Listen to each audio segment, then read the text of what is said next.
How we doing? Great to be learning with you on Yom Revi'i, Wednesday, the middle of the week. Let's light up the darkness. Who's in the house? Yehud in South Carolina, Stephen in New Hampshire, Sam in Virginia, wishing everyone a Chodesh Tov, because it's already nighttime for him.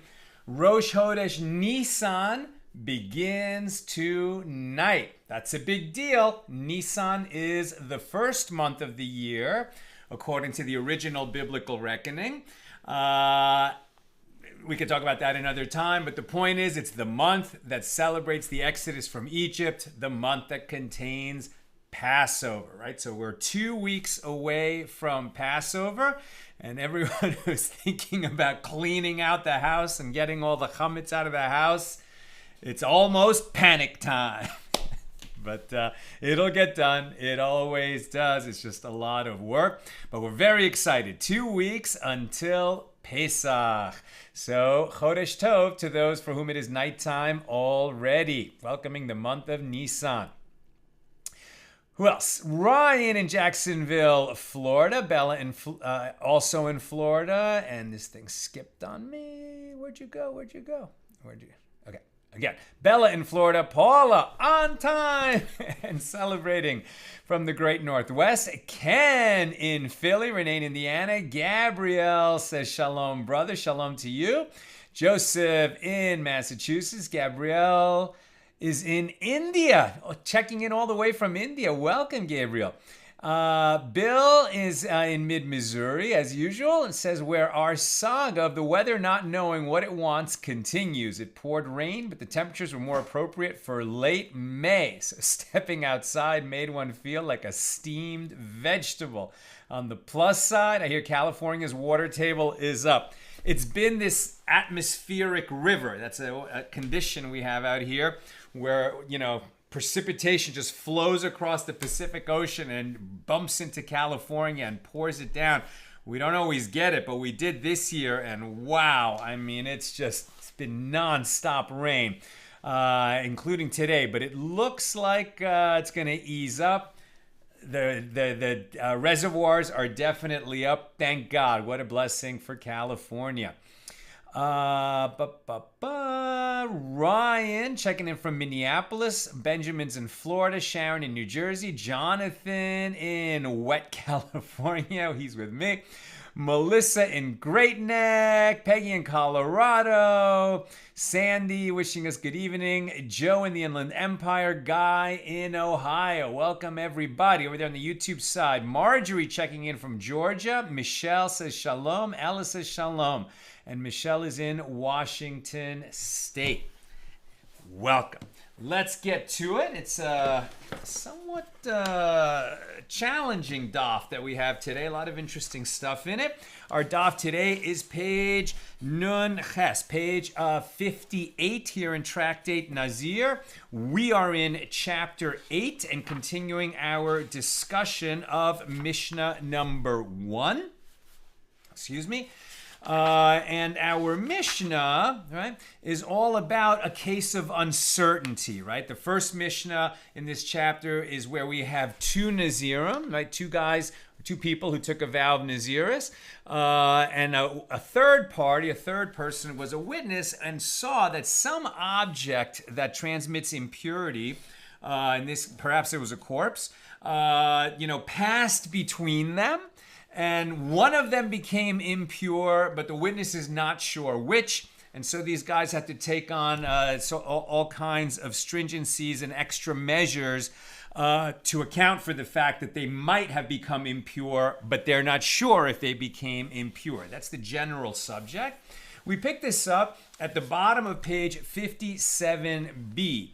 Now, just remembering that the issue of uncertainty with respect to a Nazir is quite a problem, right? Because a Nazir who becomes impure for the dead, right? So somebody drops dead next to him, he tries to revive him and, does first aid, he did the right thing, but the person dies and now the Nazir has touched a corpse. So he became impure during his days of Nazirus. Now, what he has to do, he's going to have to bring the offerings of impurity. He's going to have to shave his head, and he's going to restart his count of days. Now, he shaves his head because he became impure for the dead, or he'll shave his whole body if he becomes impure with tzara'as. The condition no longer exists, but did at the time that Nazirim existed. We can't do this anymore because the temple is not standing. But the point is that a Nazir is prohibited from removing any of his hair while he is a Nazir. And the only exception to that is if he became impure for the dead and he has to go through the purification and restart his count of days, etc., or if he became impure as a metzora and then he has to shave his body. Otherwise, he's not permitted to shave his head. So this case of uncertainty is a real problem. And that's why they would say have him finish his days of Nazirus and then treat himself like a Nazir who became impure and go through the whole thing again. So, the case of uncertainty for Nazir is quite a problem. Okay, so we picked this up at 57b, and now that we're on the subject of shaving and who shaves and when they shave, and does the purification shaving overcome the prohibition on shaving of a Nazir, and on the topic of these questions, the Gemara asks a more specific question that we started to address at the end of yesterday's class. Shall we say that the issue of whether one who rounds the entire head is considered to have rounded its corners is a dispute between Tanaim? So the Torah prohibits a Jewish man from cutting the corners of the hair, right? These are considered the corners right here. And also from destroying his beard. Now, you'll notice I don't have a full beard. It doesn't mean that you have to have a full beard, but what you can't do is shave off your beard with a straight razor, and likewise, you can't shave off all your head with a straight razor, okay? And so in certain contexts, we ask, well, why does the Torah just not say that? But it doesn't. It says you shall not round the head. Now, rounding the head, so certainly it means you can't shave off the corners of the head, right? To shave off these corners of the hair. Well, what if you shave off all the head? That's rounding the entire head. Have you also rounded the corners? The law is yes, right? So you can't shave off this part, and you can't shave off the entire skull either, and it's considered you violate a prohibition either way. But now the sages are deriving these laws. So the Gemara asks, shall we say that the issue of whether one who rounds the entire head is considered to have rounded its corners, that this is a dispute between Tanaim, the rabbis of the Mishna?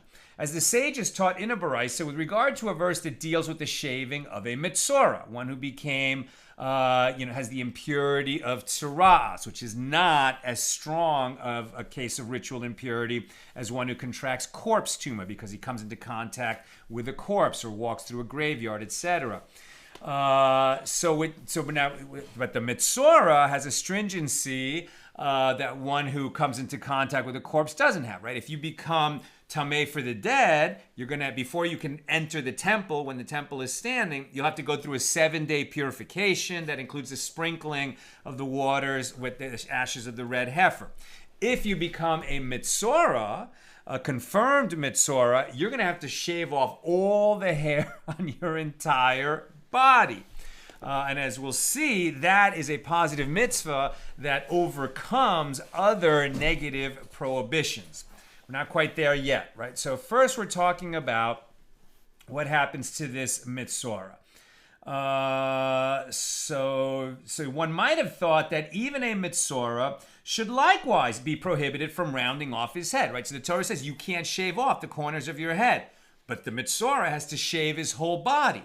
So you might have thought, so maybe he shaves off his whole body, but he leaves his payas. He leaves, whatever hair is growing out of that corner area of his skull. The verse therefore specifically states his head to teach that the commandment for a metzora to remove all the hair of his body, including his head, overrides the prohibition against rounding one's head.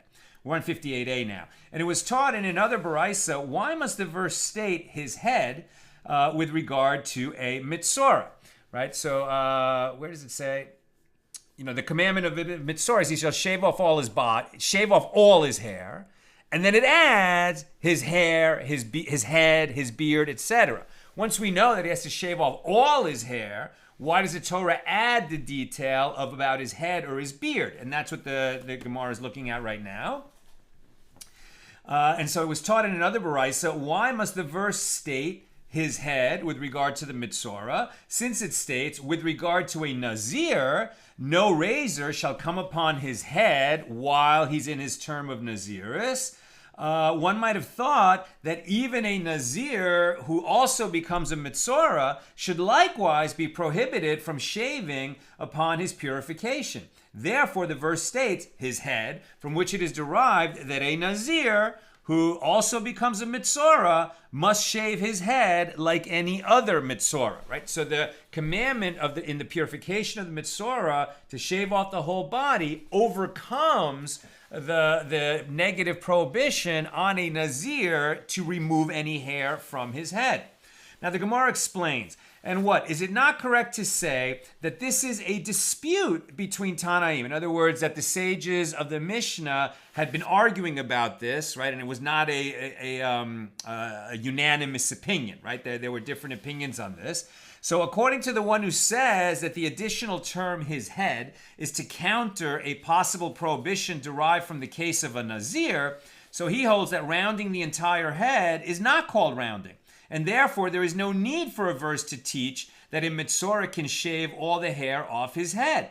And when the verse, he shall shave off all his hair, his head, when that verse comes, it comes to override both the prohibition, no razor shall come upon his head of the Nazir, and the positive mitzvah stated with regard to the Nazir, he shall be sacred, he shall let the locks of his hair of his head grow long, right? So in other words, for a Nazir, during his days of Nazirus, to shave his head for the purification because he also became a metzora, it's going to violate two laws that would otherwise apply to the Nazir. The Nazir is prohibited by a negative prohibition from cutting off any of his hair. You shall not cut any of your hair from your head. And he has a positive commandment to grow that hair long. Right, so now the purification because he also became a metzora and he has to shave off all his hair, including on his head, that's going to overcome two commandments. The negative commandment, don't shave, and the positive commandment, grow your hair long. And the other Tana who disagrees with him holds that rounding the entire head is called rounding, and consequently, when the verse comes, it serves to override only the prohibition against rounding one's head, right? So there's also just the general prohibition applicable to any Jewish man, don't cut off the corners of the head. And now shaving as a metzora is going to overcome that, and if he's a Nazir, it's also going to overcome don't remove any hair and grow your hair long.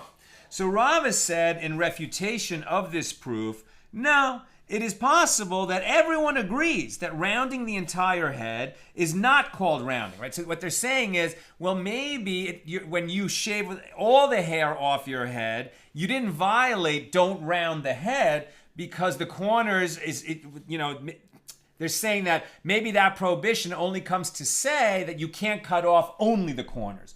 But if you shave the entire head, you didn't violate that. That's the difference between rounding means rounding the entire head or rounding means only rounding the corners. So Rava said in refutation of this proof, no, it is possible that everyone agrees that rounding the entire head does not violate the prohibition on rounding the corners, right? Rounding the entire head is not called rounding. And even the Tana who maintains that the purpose of the verse is to permit a metzora to round his head would agree. So when the verse comes, it serves to address a particular case, such as one in which he rounded off only the corners of the head and ultimately shaved off the rest of his hair. So for the sage that says that the only way you violate, you shall not round the head, is if you shave only the corners. But if you shave off the whole head, you didn't violate that prohibition. well, what if he shaved off the corners, so he clearly violated that prohibition, but then he shaved off the whole head. So it was only for a moment that the corners were shaven and the head wasn't. So what about the case where one rounds off only the corners and then ultimately shaves off the rest of his hair? Well, though shaving only the corners of one head is prohibited by the Torah, in this instance, according to this opinion, this person is exempt. And the reason is that if he shaved his entire head at one time, he would not be liable. Then if he rounded off his head and ultimately shaved, he is also not liable. And since a metzora is permitted to shave all of his head, he can do so in any manner he chooses. But the Gemara raises a difficulty with this explanation. And does the verse write this? Is it permitted unnecessarily to transgress a prohibition ab initio? Right? Maybe you need to do this in other words, maybe you need to shave off your entire head because you're doing the purification of a metzora. But why would you shave off the corners first and then do the rest of the head?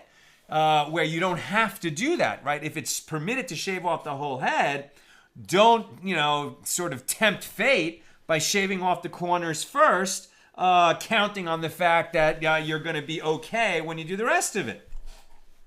Right? And does the verse write this? Is it permitted with no reason to transgress a prohibition ab initio? But didn't Reish Lakish say any place that you find positive commandments and prohibitions that clash with one another, if you can find some way to fulfill both, that is preferable. And if it is not possible, then the positive mitzvah, thou shalt do something, will come and override the prohibition, thou shalt not. If it is not prohibited to round the entire head, the metzora can shave his hair in a permitted manner, and the Torah would not have allowed him to do so in a way that involves the violation of a prohibition. So rather, the Gemara retracts its previous explanation and states the opposite. Maybe it is that everyone agrees that rounding the entire head is called rounding. If you shave off all your head, you have violated the prohibition on rounding the corners. So if so, the Baraisa that states that the verse, he shall shave all his hair, his head, comes to permit the rounding of a metzora's entire head. So this is easily understood as it is derived from here that a positive mitzvah overrides a negative prohibition. But according to the one who establishes the verse, he shall shave all his hair, his head, as coming to override the prohibition and the positive mitzvah of a Nazir, right here, that the metzora's positive commandment to shave in order to be purified from his tzitzit comes and overrides both the prohibition on shaving and the positive commandment to grow hair long of the Nazir. So from where does he derive that a positive mitzvah overrides only a prohibition? And the Gemara answers he derives it from the case of ritual fringes, tzitzit. How so? Right, so now they're sort of digressing, but they're trying to establish the principle. How do we know that a positive commandment overrides a negative commandment? How do we know that a positive commandment can even override both a negative commandment and another positive commandment? Right, that way you have two commandments that would be violated, and one is positive and one is negative. In order for you to fulfill this positive commandment, you can do that, right? The positive commandment not only overrides a negative commandment, it can even override a combination positive and negative commandment. So how do we know that? Where do we derive this from? One idea is, well, you derive it from the metzora, the Nazir who becomes a metzora, and his commandment to shave his head overrides both the positive and negative commandment of a Nazir who ordinarily could not do that. But the one who says, no, I don't derive it from there, where might he derive this? He derives it from the case of tzitzit. Tzitzit, right? So this is an arba kanfoth, right? That is a four-cornered cloth. As you can see, it has a hole in the middle like a poncho, but it has four corners, right? And on each corner, you have a ritual fringe, right? This is tzitzit. And when we say the Shema every day, right, God spoke to Moses saying, speak to the children of Israel and say, you shall put a fringe on the corners of your garments throughout your generations. You shall put a blue thread in the fringe. So whenever you look at the fringe, you'll be reminded of all my commandments and to do them. right? So this is a commandment incumbent on Jewish men to wear tzitzis. Now, in ancient times, sort of like everybody wore that kind of clothing, right? It was like, you wore like some kind of blanket basically with a hole in the top, and you kind of cinched it around yourself. And so your normal everyday garment would have corners. But if you think about what we wear today, with shirt, pants, it doesn't have corners in the same way. So what we do is we wear a garment like this. I'm wearing one, right now. I wear like an undershirt and then a very lightweight arba confot made of mesh, and then my shirt. And then, some people wear their fringes out. Others tuck them into their pants. Now, what we're going to talk about is when the Torah commands that you put fringes on the corners of your garment, it is juxtaposed with the commandment not to wear clothing made of diverse kinds. That's called shatnez, right? So there, basically, you can't wear a garment that is made out of a mixture of wool and linen. We don't know why. There's no logical explanation for that. It's because God said so. Now, that doesn't mean you can't wear, like a wool jacket over a linen shirt. You can do that. What you can't wear is a jacket that is made out of wool and has a linen lining, right? Or a linen jacket that has a wool lining, where the same garment has both linen and wool in it. However, when it comes to the fringes, as we shall see, it is possible to have wool fringes on a linen garment, right? And it's more nuanced and complicated than just that, but it becomes possible. And this is a case where a positive commandment is going to override a negative prohibition. So let's get into that. Right, so the Gemara answers that he derives the principle that a positive commandment will override a negative commandment from the case of tzitzis. How so? As the verse states, you shall not wear diverse kinds, wool and linen together. That's Deuteronomy 22:11. And it is taught in a baraisa that although the command, you shall not wear diverse kinds, applies to most cases, the next verse, Deuteronomy 22:12, which states, you shall make for yourself fringes, teaches that one may prepare tzitzis, ritual fringes, even from diverse kinds of wool and linen. And this teaches that the positive mitzvah of ritual fringes overrides the prohibition of diverse kinds. So we're going to get deeper into this, but at this point I'll just read where the law ends up. So, in case you're wondering, like, what is the law? What is the halacha? Right now we're going through the debate that the sages had. Where did this end up? The sky blue threads of ritual fringes, and by the way, it's somewhat modern, right? That we are wearing blue fringes again, and not everybody holds by that, right? So basically the blue in the sky blue fringe, it's called techelis, and the dye was taken from some kind of like sea snail, and then, many centuries ago, that snail, became unavailable, or was only available to very rich people. And the sages decreed, we're not going to do that anymore. And everybody's fringes are going to be white. And that's the way that it was for many centuries. And then in modern times, they believe they found the snail again, and they're able to make the blue dye in the correct way. And, a lot of, big rabbis in Israel and America say yes, and it's okay, and you can do that. But other very big rabbis, Gedolim, big rabbis of the generation say no. We're not going to overcome a custom that has taken hold for many centuries. So, for example, Chabad Hasidim, have white fringes and don't put blue in their fringes. But Breslov Hasidim, I believe, are okay with it. It is okay. And so, sort of like depending on what, particular variety of Orthodox Jew you are, if you're Orthodox, you should check with your rabbi on is it permitted in your neck of the woods to have the blue fringe again. By me, it's okay. By some of my friends, it's not. Okay. So here we go.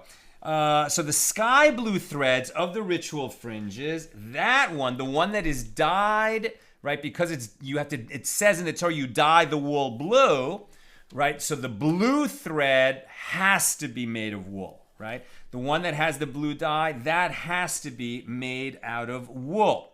If the garment is a woolen one, and this is, then the white threads have to be wool as well.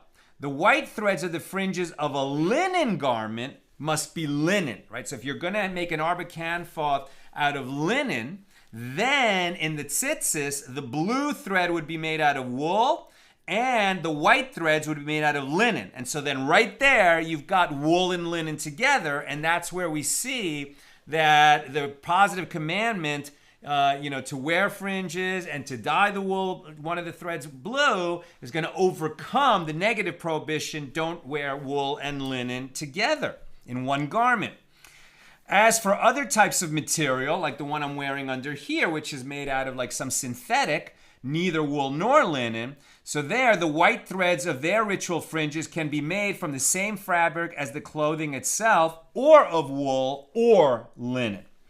Wool and linen exempt, etc. Ritual fringes of wool or linen can be used to exempt any type of clothing. Today, in the absence of a definitive determination as to the components of the sky blue dye, one may not attach woolen ritual fringes to a linen garment, as this constitutes diverse kinds in a situation where the mitzvah can be performed with the same type, as the white threads need not be of wool. So ritual fringes of other fabrics may be used only in garments of the same type, but not in clothes made of other materials. And this is why it doesn't end up being a problem, because we don't ourselves, usually, unless we're well trained, attach fringes to the garments, right? When you order your arba kanfoth it's nice to order them from Israel.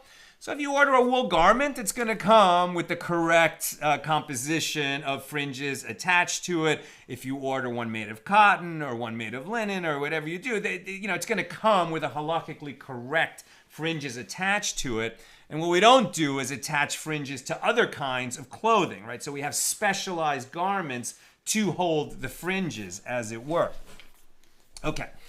Right, so where am I? So the Gemara asks, and the Tana who derives the principle that a positive mitzvah overrides a negative commandment from his head, stated with regard to a metzora, a Nazir who becomes a metzora, what is the reason that he does not derive the principle from the fringes? Why does he look to the metzora, to the Nazir who becomes a metzora, to show to prove the principle of a positive commandment overrides a negative commandment, when he could use the fringes like everybody else? Why does he not do that? And the Gemara answers, well, he could have said to you that the verse concerning tzitzis does not teach that principle, but rather it comes to teach a principle that Rava said. As Rava raised a contradiction, it is written, Numbers 15:38, and that they put on the fringe of each corner a thread of sky blue, right? That's from the Shema.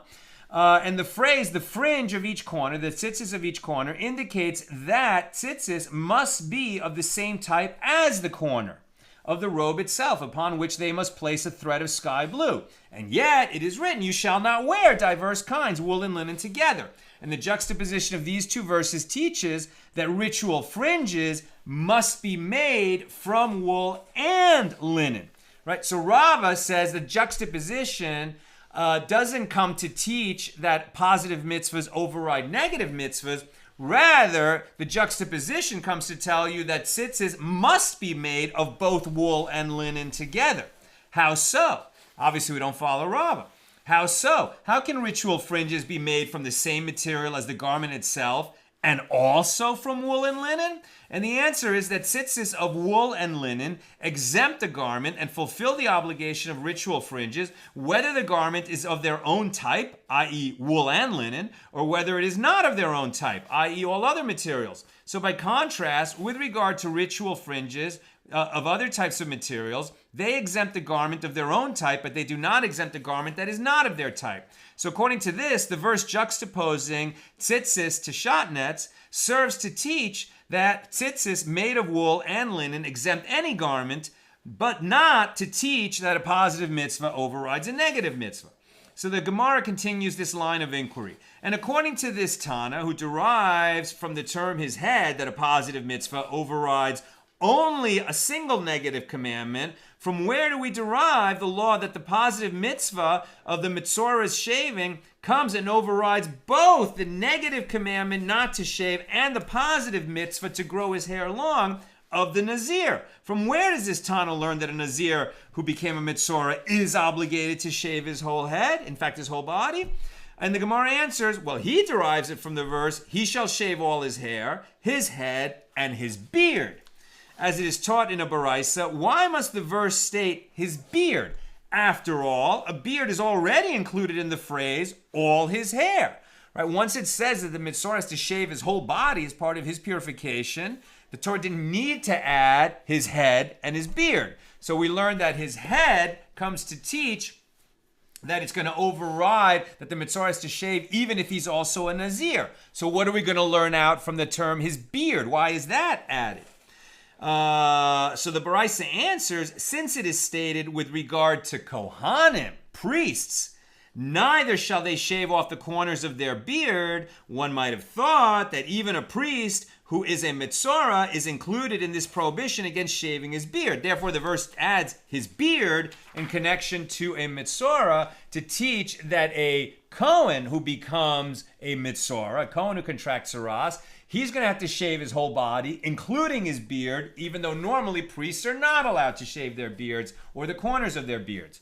And the Gemara asks, and the one who derives from his head that the mitzvah of shaving overrides both the positive mitzvah to grow his hair long and the prohibition to shave any of his hair of the Nazir, let him derive this principle from his beard. But the Gemara refutes this suggestion, and according to your reasoning that the term his beard teaches that a positive mitzvah overrides the prohibition and positive mitzvah of a Nazir, that which we maintain generally, that a positive mitzvah does not come and override a prohibition and a positive mitzvah, let him derive from the fact that a Kohen with tzaras must shave that this mitzvah does override a prohibition and another positive mitzvah.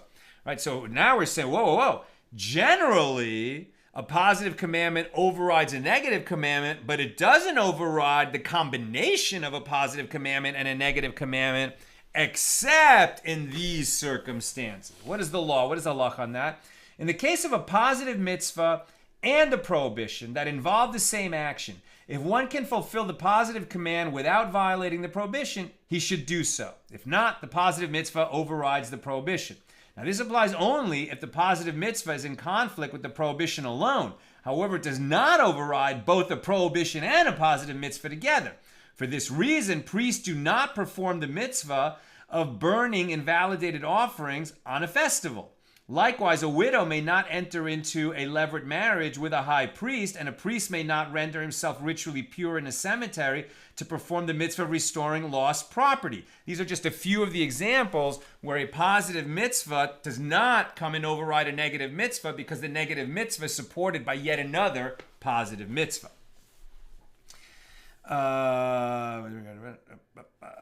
Okay, so the Gemara returns its attention to the other opinion. And according to the one who established the verse, he shall shave all his hair, and we're on 58b, by the way.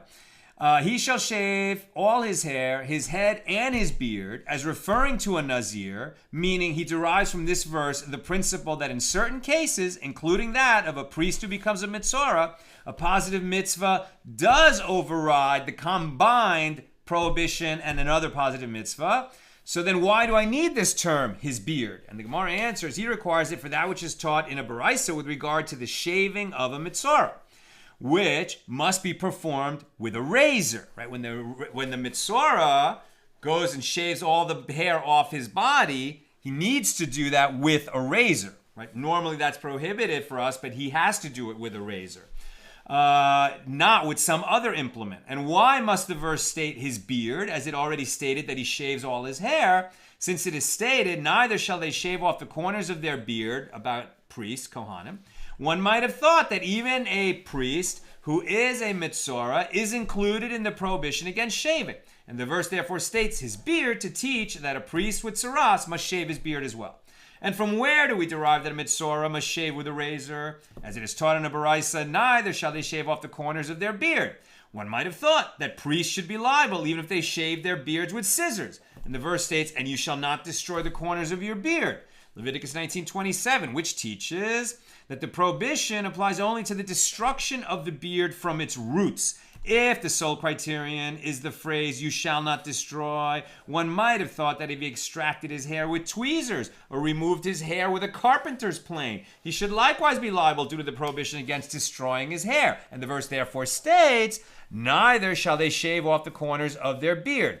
Together, these two verses lead to the following conclusion. Which is the type of shaving that involves destruction? You must say it is a razor.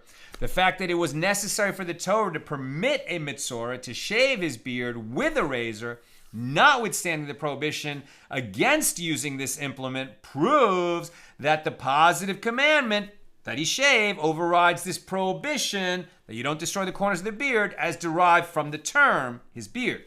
So the Gemara continues to inquire, and according to the one who derives from the term his head, the principle that a positive mitzvah overrides only a negative prohibition, but it can never override both a negative prohibition and a positive commandment. Why do I need the verse to write his head? And why do I also need the same verse to write his beard? Once it is derived from the phrase his beard, that a positive mitzvah overrides both the positive mitzvah and a prohibition in this case, the same should certainly apply to just a prohibition by itself. And the Gemara answers, both the term his head and the term his beard could come to teach that the overriding of only a prohibition, and they also could teach the overriding of a combined prohibition and positive mitzvah. Since the verse is formulated in general terms, it includes a priest or a Nazir. Therefore, as it cannot be determined to which exceptional case the Torah is referring, it is even, i.e. equally balanced, and consequently let both terms come and teach this principle, one with regard to a Nazir and the other with regard to a priest. So the Gemara adds that both terms are necessary as the law of a priest cannot be derived from that of a Nazir, as the case of a Nazir is lenient in that it is possible to dissolve nazirus by request from a halakhic authority. Right? A Nazir is not permitted to remove his hair while he's a Nazir, but he could remove his nazirus if he could have his oath of nazirus dissolved by a halakhic authority. Likewise, the law of a Nazir cannot be derived from that of as opposed to a priest who's got his negative commandment, do not destroy the corners of your beard, for his whole life. He's born a priest, he'll die a priest, he's always going to be a priest. Likewise, the law of a Nazir cannot be derived from that of a priest, because the case of a priest involves a prohibition that is not equally applicable to all Jews. The Gemara comments, and generally with regard to other laws, we cannot derive from these two cases that a positive mitzvah overrides both a prohibition and a positive mitzvah, due to the fact that this argument can be refuted as we said here, right? You might have thought that the principle, now that we've seen that a positive mitzvah can come and override a combined negative commandment and positive commandment, well, maybe we should extend that principle to other areas of the law as well. We saw that we don't. Why don't we? Because the case of the Nazir and the case of the priest is special. We can't use that principle to extend to all areas of law. You might ask, well, why do we say that the positive commandment overrides a negative commandment, just a simple negative commandment? Are we going to learn, don't we learn that out from this case? The answer is no, we learn it out from the fringes so that we don't have to rely on this very specialized case that only applies to a few people, either somebody with an oath of nazirus or somebody who was born a priest. New subject. Rav said, a person who is not a Nazir may lighten his burden by removing all the hair of his body with a razor. This is not going to be the law.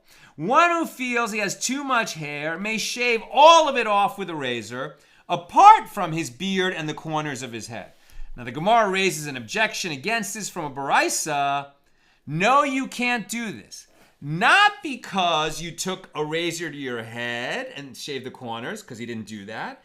Not because you destroyed the corners of your beard or you shaved off your beard. He didn't do that.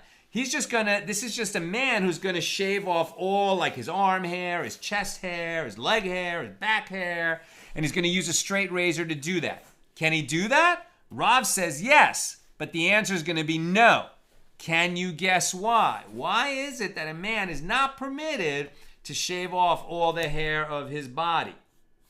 Hint, it's not because of the implement that he's using. It's a different problem, right? The Gemara raises an objection against this from a Baraisa. A man who removes the hair of the armpit or the pubic hair is flogged for transgressing the prohibition. A man shall not put on a woman's garment, as this behavior is the manner of women. Now, guys who shave down, that's become a fairly common practice in the 21st century, I've been told, but that violates a Torah prohibition. Cross-dressing, some people like to do it, but it violates a Torah prohibition. A man shall not dress like a woman. That's just a Torah prohibition. So the Gemara answers, in this case, he is flogged because he shaved with a razor, whereas in that case, Rav said it is permitted because he was referring to one who removes all his hair with scissors, an act that is not considered a prohibition. But the Gemara raises a difficulty. But Rav said it is permitted with a razor as well. And the Gemara answers, he did not mean an actual razor. Rather, he said that one may use an implement that is like a razor, meaning scissors that cut very close to the skin in the manner of a razor. So he can remove his arm hair that way, but he can't remove his armpit hair or pubic hair according to this, because that's something women do and that men should not do. So Rabbi Chia bar Abba said that Rabbi Yochanan said, and I'm almost done, so you got questions or comments, get them in. Rabbi Chia bar Abba said that Rabbi Yochanan said, a man who removes the hair of the armpit or the pubic hair is flogged. Now again, he would only be actually flogged, if somebody warned him, hey, if you do that, you're violating a Torah prohibition, and then in the presence of two witnesses, he does it anyway, then he might be taken to court and flogged. Flogging is not really going to happen as a result of this. The fact that he's flogged is just to tell you that this is somebody who violated a negative commandment. Now, the Gemara raises an objection against this ruling. The removal of hair is not prohibited by Torah law, but by rabbinic law. Why then is he liable to receive lashes? Right, the Torah says a man shall not put on women's garments. Shaving the pubic hair or the armpit hair might be something that women do, but that would sounds like it's a rabbinic decreed extension of, well, when it says you won't dress like women, it means you won't, sort of make your appearance like women would. So that sounds like a rabbinic law. So why would he be liable to receive lashes? And the Gemara explains, what does it mean that Rabbi Yochanan says that he is flogged? This means that he is flogged by rabbinic law, a punishment known as lashes for rebelliousness, for disobeying a rabbinic decree. What is the law on this? Where does the halacha come out? And this is from Shulchan Aruch, right? The code of Jewish law, the codified, with the law we follow today, as the sages finally, over time, boiled it down. It is prohibited for a man to shave the hair of his armpits and his pubic hair with a razor or with scissors that remove the hair completely in the manner of a razor. And one who does so receives lashes for rebelliousness, meaning he's violating a rabbinic decree. As for the hair on the rest of his body, it is permitted to remove it with scissors, even if they cut in a manner similar to that of a razor, but not with the razor itself. And the law follows Rav in accordance with the reading of the Geonim.